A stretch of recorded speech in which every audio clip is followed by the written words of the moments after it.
मैं भी दिले रहा बिल्कुल बहुत पैसा अपने पास।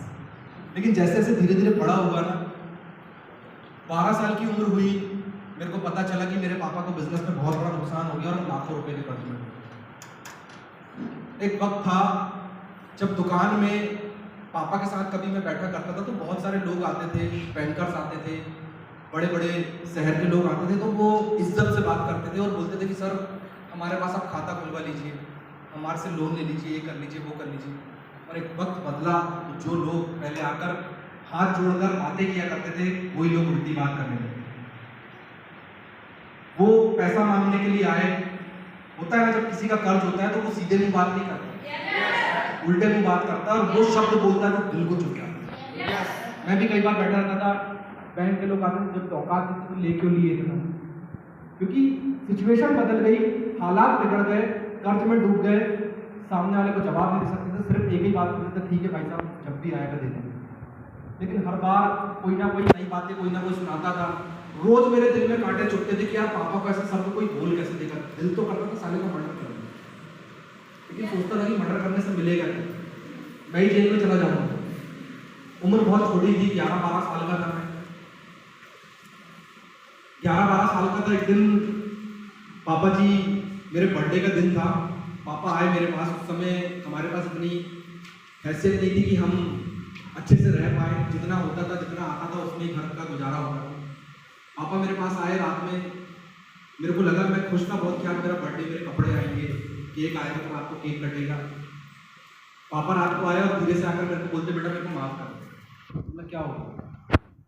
बोले आज मेरी इतनी भी हैसियत नहीं है कि तेरे लिए एक जोड़ी कपड़े देगा। मतलब कोई बात नहीं पापा, आपने मेरे लिए इतना किए, इतने साल तक मेरे लिए हर बर्थडे में सेलिब्रेशन किए, सब कुछ किए। बोले लेकिन मेरे को बड़ा दुख हो रहा है कि मैं अपने बेटे के लिए इतना नहीं कर पाया। मतलब कोई बात नहीं, आपने मेरे को पाल पोस कर इतना बड़ा किया, इतना ही करो। ये बोलकर दोनों रात में सो गए, वो भी मेरे बाजू में सोए, मैं सोया। रात भर मेरे को उनकी सिसकियों की आवाज आ रही थी। क्यों? क्योंकि वो रात भर सोए नहीं थे, रो रहे थे। और मैं भी उनकी बात को, उनकी सिसकियों को सुनकर अंदर से रो रहा था। लेकिन रोते रोते उस बिस्तर में मैंने कसम खा ली, और दोस्तों उस कसम की वजह से मैं आज यहाँ पर खड़ा हूँ। कसम खा ली, पापा देखना, भले ही कितनी मुसीबत गई है, कितनी दिक्कतें आई है, कितने लोग आज कितने शब्द बोलते हैं, उनका कोई मायने नहीं होगा। मैं भी आप ही का खून हूँ, आप ही की औलाद हूँ। ऐसा काम करूंगा, ऐसा काम करूंगा, जितना आपका गया है ना उससे 1000 गुना ज्यादा लाभ करेंगे। कसम खाली दोस्त दूसरे दिन से पढ़ाई कम कर दी, अपने पापा के साथ बिजनेस में उतर गया। 12 साल की उम्र में पापा के साथ बिजनेस में उतर गया। सुबह 5 बजे से लेकर रात को 12 बजे तक मेहनत की, दुनिया के हर वो काम की जो मैं करना नहीं चाहता। जैसे आकाश जी ने बताया, हाथ में कैंची और कंघी हुआ करती थी, क्योंकि इंसान कोई चाहता नहीं है, वक्त उसको वैसा बना देता। Am I right? मेरे को भी बना दिया। मैं भी उस समय दुकान में नौकरों जैसा काम करता था, खुद झाड़ू लगाता था, खुद साफ सफाई करता था, गाड़ी ट्रांसपोर्ट की, ड्राइवर को पैसे देने की औकात होती थी, ट्रांसपोर्ट की गाड़ी में खुद चलाकर लेकर जाता था, और हमाली कर बोझ होकर उसको भरकर बेचने ले जाया करता था। हर वो काम की जो जिंदगी में कभी चाहता नहीं, लेकिन क्यों? सिर्फ एक वजह थी, पीछे इस टेंशन को खत्म कर दिया। वक्त बदला, मेहनत रंग लाई, धीरे धीरे 9 साल 10 साल बीते, और एक वक्त ऐसा भी आया दोस्तों कि हम दोनों बाप बेटे ने मिलकर उस कर्ज को खत्म कर दिया।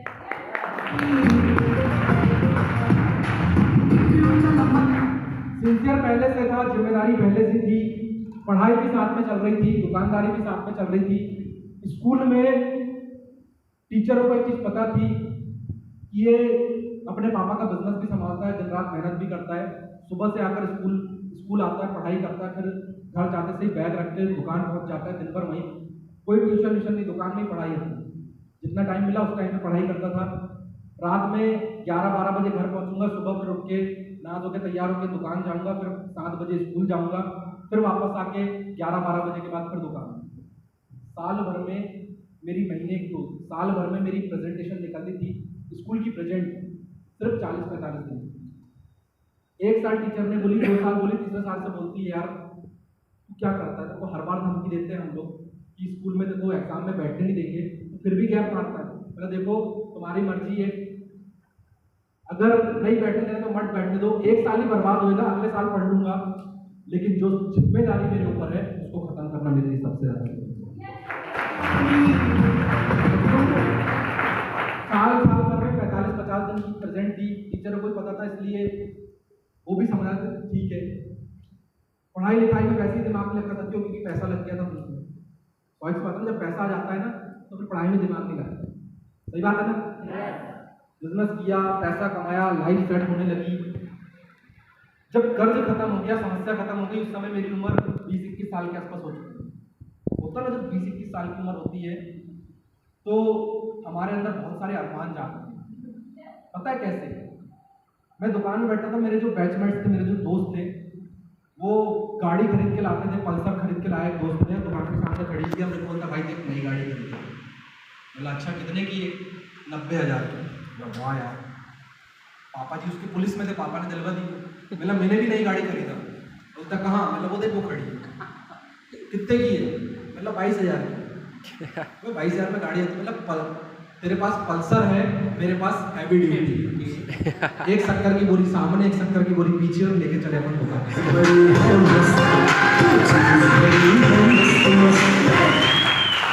गाड़ी मेरे पास भी है।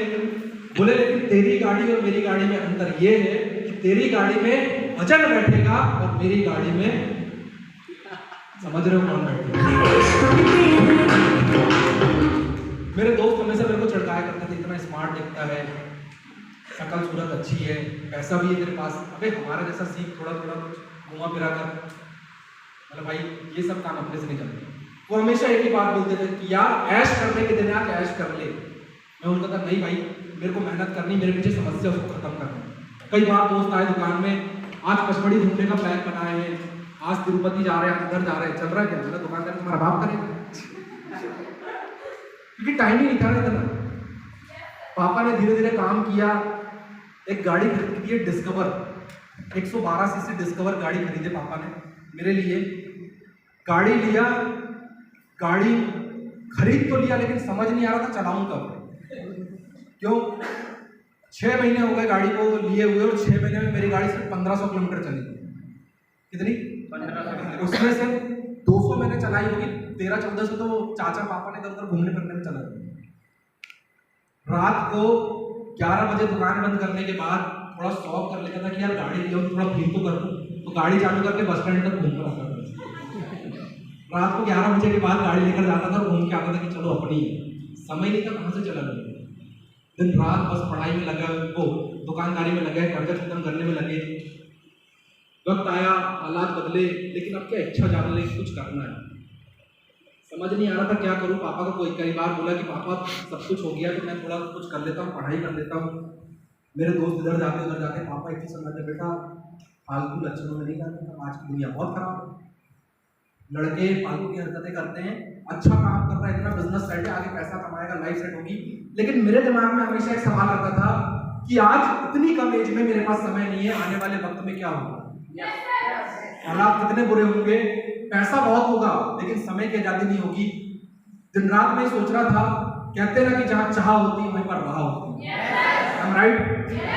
दुकान में बैठा था, एक शख्स मेरे पास आया, मेरा पुराना बैचमेट था। मेरे को बोलता है कि भाई तेरे बारे में बहुत सुना है मैंने। क्या सुना है?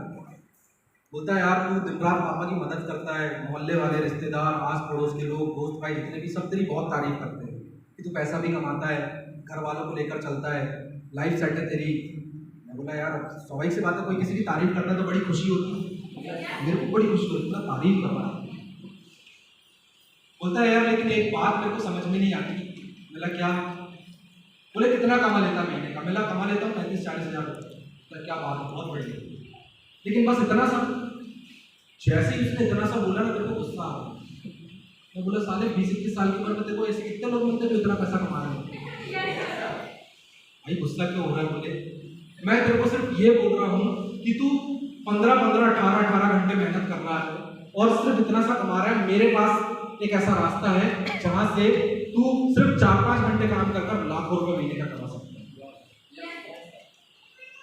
स्वाभाविक सी बात है, जैसे ये बात कोई बोलता है ना तो ह्यूमन नेचर है कि हमारे दिमाग में तुरंत अलर्टनेस आती है। हमारे घर वालों ने समझाया क्या बेटा बड़ी बड़ी बातों पे दिमाग नहीं लगाने, जितने बड़े पैर हैं उतनी बड़ी चादर रखना, और जितनी बड़ी चादर है उतना बड़ा पैर फैलाना। सही बात है ना? ये बात जब उसने बोली तो मेरे दिमाग में यही आया, मिला तू निकल यहाँ से पहले। मैं 10 साल से काम कर रहा हूँ, मैं 10 साल दिन रात मेहनत करके यहाँ तक पहुँचा हूँ, अबे कर्ज भी बड़ी मुश्किल से खत्म कर पाया हूँ। तू बोल रहा है कि सिर्फ 2-3 घंटा काम करके लाखों आएगा। सामने वाले ने बहुत सारी बातें समझाई, एग्जाम्पल दिए। एक सबसे बड़ी बात बोलती जो मेरे दिमाग को लग गई कि भाई अगर सिर्फ मेहनत करने से पैसा आ रहा होता तो इस दुनिया का सबसे बड़ा आदमी एक मजदूर होता, ना कि एक बिजनेसमैन। तो बात मेरे दिमाग में लगी, बंदे से बात हुई, एक मीटिंग डिसाइड हुई। छिंदवाड़ा में एक छोटा सा एरिया है सनीचरा बाजार, वहां पर मेरे को बुलाए कमरे में, 10 बाई 10 का कमरा था। मैं गया जैसे ही तो वहां सामने 4 फुट 5 इंच का आदमी बैठा था चेयर में, 2 टेबल लगी थी, एक टेबल लगी थी और 2 चेयर रखी थी। मैं जैसे ही अंदर गया, मैंने व्हाइट शर्ट पहना था उस दिन, टेबल में जैसे ही हाथ रखा तो मेरी शर्ट गंदी हो गई, क्योंकि सालों ने जमाने से कपड़ा नहीं मार रहे टेबल। मैं जैसे ही उन्हें टेबल पे हाथ रखा, शर्ट गंदी हो गई तो मैंने झटका मिला, अच्छा इधर से आए लाखों रुपए। देखा सिंह सुन तो लो, पूरी बात सुनाए, पढ़ाई की बात चालू हुई, बहुत सारी चीजें उन्होंने बताया कि ऐसी एजुकेशन है जैसे आपको बता रहे थे, पूरी एजुकेशन समझाई। और जब पढ़ाई की बात चालू हुई तो नींद आना चालू हुई। यहाँ मेरे जैसे वाले बहुत होंगे। स्कूल में पता है क्या होता है, स्कूल में कैटेगरी डिसाइड होती है, जो 90-80% वाले होते हैं ना उनकी चेयर सामने होती है फ्रंट। सही बात है। जो 60-70 वाले होते हैं, 50 वाले होते हैं, उनकी बीच में होती है, और जो 45-40 वाले होते हैं उनकी थोड़ा सा बीच में होती है, और जो गधे होते हैं गधे उनके आखिरी में होते हैं। सही बात है ना? और पता है जब भी स्कूल में कॉपी चेक हो, टेस्ट हो, तो शुरुआत हमेशा पीछे से की जाती है, क्योंकि उनको पता है ये मजे भी मार लेते सामने वाले, उनको पता है कि नहीं भी करेंगे तो हमारा चल जाएगा क्योंकि हमारे पास टैलेंट है। लेकिन गधों की रोज छुपाई उनको बिना मर्जी के, बिना गलती के। मेरे साथ ऐसे ही था, मैं जब भी स्कूल में जाऊं तो टीचर रास्ते ही देखते रहते। मेरा तो सर था मोहन कनौजिया, मेरी दुश्मनी थी उनके साथ। वो क्लास के अंदर घुसे सबसे पहले, मालविया इधर आ। यस सर, गया कॉपी दिखाया, अच्छा आज होमवर्क किया है सर, अच्छा ये याद किया जो तेरे को कल होमवर्क दिया, हाँ सर, उसको सुना भी दिया, सब कुछ सुना दिया। उसके बाद बोलते हाथ निकाला, 2 रूल मार दिए मेरे को। बोला सर सब सुना तो दिया, फिर क्यों मार रहे? 2 दिन पहले ये बोला था, ये सुना था। मैंने बोला सर वो याद नहीं है, हाँ तो इसलिए मार। मतलब ले लेकर ठोकना जरूरी है। सही बात है ना? क्योंकि उनकी पहचान ही होती कि जब तक इनको ठोकेंगे नहीं तब तक उनको सुकून नहीं मिलता टीचर को। ऐसे तो बराबर मेरे को डंडा जरूर देते थे, इसलिए मैं घबराहट के मारे कई बार स्कूल नहीं जाता। तो एक चीज थी कि लाइन होती, हर चीज समझ में बाद में आती थी, क्योंकि दिमाग सिर्फ पैसों पे लगा हुआ था कि कर्ज से बाहर निकलना। एजुकेशन बताए, जैसी एजुकेशन खत्म हुई अर्निंग वाला पार्ट चालू हुआ, कमाई वाला। और जैसे ही कमाई वाली बात चालू हुई तो अपना पूरा दिमाग उतरे। क्यों? पापा ने एक बात समझाई थी मेरे को बिजनेस में, कि हर धंधे में जो भी सौदा करना वो हमेशा फायदे का करना, कभी घाटे का नहीं। राइट? यस। कई लोग मेरे को बनिया कहते हैं, और कई बनिया को बनिया बोलो तो उसको बुरा लगता है। मैं बताऊं, बनिए का मतलब बुरा मत समझा करो। बनिए का मतलब पता है क्या होता है? बनिए का मतलब होता है बनिए बिगड़िए। Yes yes. इसलिए उनको बनिया कहा जाता है, क्योंकि बनिए का मतलब ही होता है बनिए बिगड़िए मत, और अपन बनिए ही। जब प्लान चालू हुआ तो सामने वाला बताता 2 8 4 8,190 49,14,14,000। मैं उसको बोला तो सुबह से कोई नहीं मिला। हमें पानी निकल गया मेहनत करते करते। 49 लाख, तू 49 लाख की बात कर रहा है, मैं 49,000 मैंने एक साथ नहीं देखा जिंदगी में। बोलता सर आप पूरी बात तो सुन लो। डिस्कस हुआ, 1 घंटे बातचीत हुई, और उस दिन मेरे को समझ में आया कि वाकई में जिंदगी में कामयाबी मिल सकती है अगर तुम कुछ डिफरेंट सोचना चालू करो। Yes sir, yes sir. वाकई में तुम अपनी लाइफ में कुछ बेहतर कर सकते हो अगर तुम दुनिया की सोच से अपने आप को बदलना चालू कर दो। क्यों? क्योंकि दोस्त इसी दुनिया के अंदर एक आदमी पैदा हुआ जिसका नाम है मार्क जकरबर्ग, जिसने एक सोच बनाई। आज से करीबन 15-16 साल पहले एक सोच बनाई, एक ऐप लॉन्च किया जिसको हम फेसबुक कहते हैं और जिसकी वजह से पूरी दुनिया के एक दूसरे से लोग कनेक्ट हो गए। Am I right? Yes. 14 साल की उम्र में उस आदमी ने उस आविष्कार को किया। आज पूरी दुनिया में फेसबुक ऐसा कोई आदमी नहीं है जो नहीं जानता हो। आज पूरी दुनिया में 4 अरब लोग फेसबुक को यूज करते हैं। क्यों? क्योंकि उसने दुनिया से हटकर सोचना चालू किया। Am I right? आज से 3 साल पहले कोई व्यक्ति ऑनलाइन एजुकेशन को एक्सेप्ट करने को तैयार नहीं था, ऑनलाइन को एक्सेप्ट करने को तैयार नहीं था। अरे हमारे घर में खुद हमारे बड़े बुजुर्ग, उनको मोबाइल अगर लाकर दो तो वो ये बताते थे बेटा बटन वाला ना हरा और लाल बस समझ नहीं, हटता किधर से उठता किधर से, बाकी वो मेरे को कुछ नहीं समझता। आज आप खुद घर में देखो, इस वायरस की वजह से आपके घर में आपके जितने भी बुजुर्ग हैं ना, उनके पास वो डब्बे वाला मोबाइल जाकर एंड्रॉइड फोन आता है। वक्त बदला ना। आज से 15 साल पहले अगर कोई ये बोल दे कि भिखारी के पास भी मोबाइल होगा, गरीब के पास भी मोबाइल होगा, तो कोई यकीन नहीं कर सकता। Yes. Am I right? Yes. लेकिन आज की डेट में गरीब छोड़ो, भिखारी के पास मोबाइल है। Yes, sir. मंदिर में तुम जाओ, ऊपर कोई अमीर आदमी आगे भिखारी को ऊपर वाली सीट में बैठा 100 रुपए देता है, तो वो नीचे वाले को मैसेज करता है उधर से, बेटा ये वाले आदमी से ऐसे बात करना, मेरे को 100 दिया, तेरे को भी 100 मिलेगी। सही बात है कि नहीं? तो जमाना कितना बदल गया, हर चीज संभव है, बस आपके सोचने में दम होना चाहिए। Yes. Am I right? Yes. वक्त बदला दोस्त, डिसीजन लिया उस दिन मैंने, पैसा तो थी, शुरुआत किया। जैसे शुरुआत किया, घर आया, सबसे पहले पापा को बताया, पापा टेंशन नहीं लेने का, बहुत अच्छा काम मिल गया, मैं ऐसा कर दूंगा वैसा कर दूंगा। जमाने भर की बातें, क्यों होता है ना, जब आदमी को कुछ मिलता है ना तो लिमिट क्रॉस करता है लिमिट। पापा को आके जैसे ही समझाया, पापा ने 15-20 मिनट आधा घंटा मेरी बात सुने, और आधा घंटा सुनने के बाद धीरे से बोलते हैं, बेटा जो बाल है ना, मैंने धूप में नहीं पकाया। मैं बोला यार सुन तो लो, बोले सुन लो, उन लोगों ने इतनी मेहनत से बिजनेस खड़ा किए, तू खुद जानता है कितनी समस्या थी अपने साथ, अपन ने इतनी मेहनत से अपना काम की, क्यों इन चीजों में फंस रहा है। मैं बोला पापा विश्वास करो, एक बार किया हूँ, दोबारा भी करके दिखाऊंगा। लेकिन मानने को तैयार नहीं। पापा ने वो मानने को तैयार नहीं, मैंने तो ज्वाइन कर लिया था, मेरे को तो काम करना ही था। पापा को समझाया, समझ में नहीं आया, 2 दिन तक 3 दिन तक मेरे को बोले, मैं सुना नहीं, बहुत बार डांटे चिल्लाए। उनने क्या किए, घर में बड़े पापा को बता दिए, चाचा को बता दिए, पूरे घर को पता चल गया, पापा के पूरे दोस्तों को पता चल गया, रिश्तेदारों को पता चल गया, मोहल्ले वालों को पता चल गया। मेरे को समझ नहीं आता, मैंने किसी को प्लान नहीं दिखाया, साले इनको प्लान पहले से पता कैसे। मैं जिसके भी पास जाऊँ तो पहले बोले, अच्छा वो तेरा वो जोड़ने जाने वाला, तो तुमको कैसे पता, देख पैसे लगेंगे, हाँ, काम करना पड़ेगा, हाँ, निकल जल्दी यहाँ से। मैं बोला पूरी बात सुन तो लो, क्या बताऊँ, मैंने कुछ बोला ही नहीं। मेरे घर में मेरे बताया पावर बहुत है, 31 लोग हैं, तुम कुछ भी करो, तुमसे पहले वहाँ कांड हो जाता है। सबको पहले ही पता है। बड़े पापा ने रात को बुला लिए, बड़े पापा एक्चुअली कलेक्ट्रेट में जॉब करते, दिन भर कलेक्टर के साथ रहते और रात को डालने के बाद खुद कलेक्टर बन जाते। रात को बुलाए, दिन में बात नहीं करेंगे, रात को बात करेंगे, रात को क्यों सिधराओ, क्या काम कर रहे थे पापा, परेशान है, दुकानदारी छोड़कर ये इसमें लग गया। मैं तो दुकान कहाँ छोड़ा, दुकान भी कर रहा हूँ, ये भी कर रहा हूँ पार्ट टाइम से, वो सब छोड़। बेटा तेरे को पता है मैं कौन हूँ? बोला हाँ पता है, कलेक्ट्रेट में रहता हूँ, कलेक्टर के साथ दिन भर। पता है IPS IAS ऑफिसर फिर मेरे आगे पीछे घूमते हैं, क्योंकि पता है ना उसके बाद तो भगवान से तार जुड़े उनके सीधा। और पता है दिन भर आदमी हिंदी बोलेगा, लेकिन वो डालने के बाद इंग्लिश बोलेगा, और ऐसी इंग्लिश जो समझ में भी नहीं आती। सही बात है ना, तो सुनने नहीं। अब मैं कोई चीज समझाऊं कि बड़े पापा ऐसा, जब मैं तेरा बाप कि तू मेरा बाप, ये आप ही हो, ज्यादा बात करने का नहीं, क्योंकि भगवान से तार जुड़े हैं किसी को। इतना समझाया, समझने के बाद आखिरी में कुछ नहीं, उठ मान कर पहले बुलाया गया, मेरे को ये बता रहा था कि ये काम कल से मेरे को दिखना नहीं चाहिए, निकल ले यहाँ से। मतलब ठीक है, मैं चुपचाप निकला।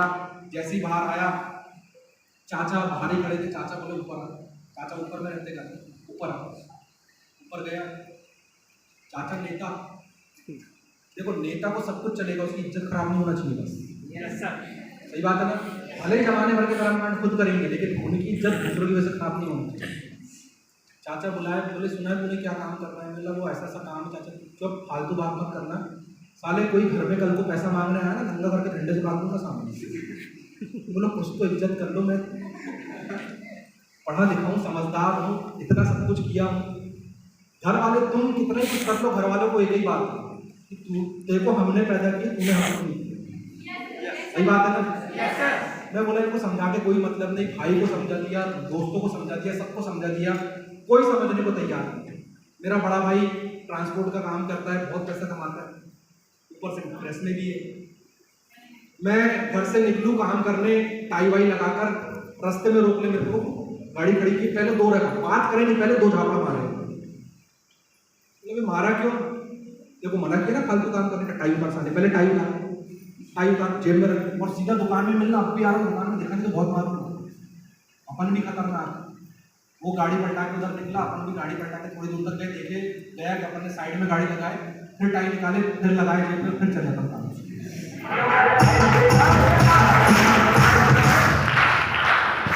क्यों? क्योंकि एक भी जिद ये थी कि अगर मैं एक बार कर सकता हूं तो दोबारा नहीं कर सकता। राइट? क्योंकि मेरे को दुनिया पे दोस्त खुद पे भरोसा था, खुद पे भरोसा था कि मैं करके दिखाऊंगा। हर किसी ने उल्टा सीधा बोला, दोस्तों में, रिश्तेदारों में, मोहल्ले में पहले बहुत अच्छी पहचान थी, क्योंकि जब तुम कुछ कर रहे होते ना तो मोहल्ले में इज्जत बहुत अच्छी है। मोहल्ले में किसी भी लड़के को, मोहल्ले के कोई भी लड़के को झापड़ पड़ते थे और बोलते थे पीयूष से सीख, कितना अच्छा लड़का है, सुबह से दुकान जाता है, मेहनत करता है, माँ बाप की मदद करता है। अभी भी एग्जाम्पल वही थे, दो झापड़ मार के बोलते थे पीयूष से सीख, उसके जैसा नालायक मत बनना। पता नहीं क्या करता है, टाई लगा के घूमता, सबको बोलता है करोड़पति बदल दूंगा, जिंदगी बदल दूंगा, तुम्हारी लाइफ सेट कर दूंगा।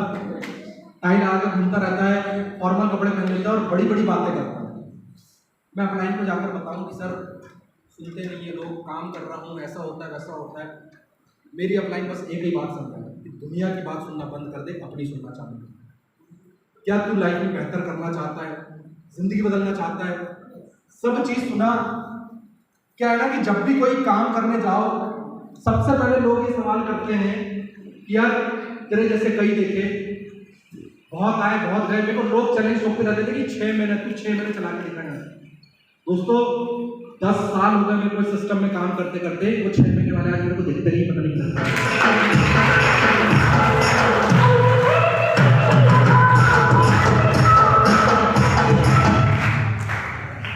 पता है दुनिया में हर चीज संभव है, लेकिन वो संभव तब है जब उसको हासिल करने के लिए किसी और के नहीं, अपने खुद के कंधे पे बंदूक रखकर चलाना सीखना।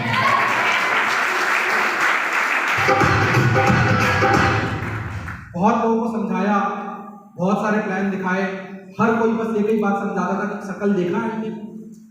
मेरे को समझ नहीं आता था मेरी शकल में डिफेक्ट क्या है। तुमको लगता है डिफेक्ट है कुछ? अरे मेरे को पता ना, बहुत स्मार्ट है, देखो फ्लैक्स लगा। पता है मैं दुनिया में एक आदमी से बहुत प्यार करता हूँ, इतना करता हूँ कि उसके लिए मैं जान भी दे दूंगा। और वो कौन है? स्वयं मैं खुद, पीयूष मानव।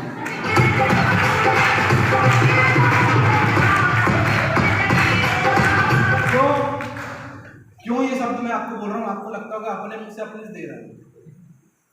मैं बताऊं, दुनिया का सबसे ज्यादा टैलेंटेड, सबसे ज्यादा हैंडसम, सबसे ज्यादा स्मार्ट, सबसे ज्यादा समझदार, सबसे ज्यादा खूबसूरत और सबसे ज्यादा अकलवर आदमी कोई है तो मैं हूं।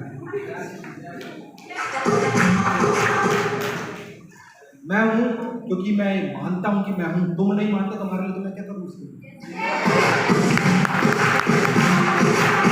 तो सुबह हम नहा धो के तैयार होते हैं, आईने के सामने अपनी शक्ल देखते और अपनी शक्ल देखकर बोलते हैं कितना मनुष्य दिख रहा है। आईना भी अंदर से बोलता है साले तू सही बोल रहा। सही बात है ना? मैं तो बता रहा हूँ, मैं रोज सुबह नहा धो के तैयार होता हूँ, आईने के सामने खड़े होकर शक्ल देखता हूँ आधे घंटे तक और खुद ही को बोलता हूँ वाह तेरे जैसा तो कोई है ही नहीं। क्यों? क्योंकि दोस्तों लोग कहते हैं कि तुम्हारी जिंदगी बदल जाएगी, दूसरों पे विश्वास करना चालू कर दो। अरे मैं कहता हूं तुम्हारी जिंदगी कोई बदलने के लिए कोई नहीं आएगा और ना तुम्हारी जिंदगी कभी बदलेगी। क्यों? क्योंकि तुम दूसरों पे विश्वास करते हो, खुद पे विश्वास करते हो।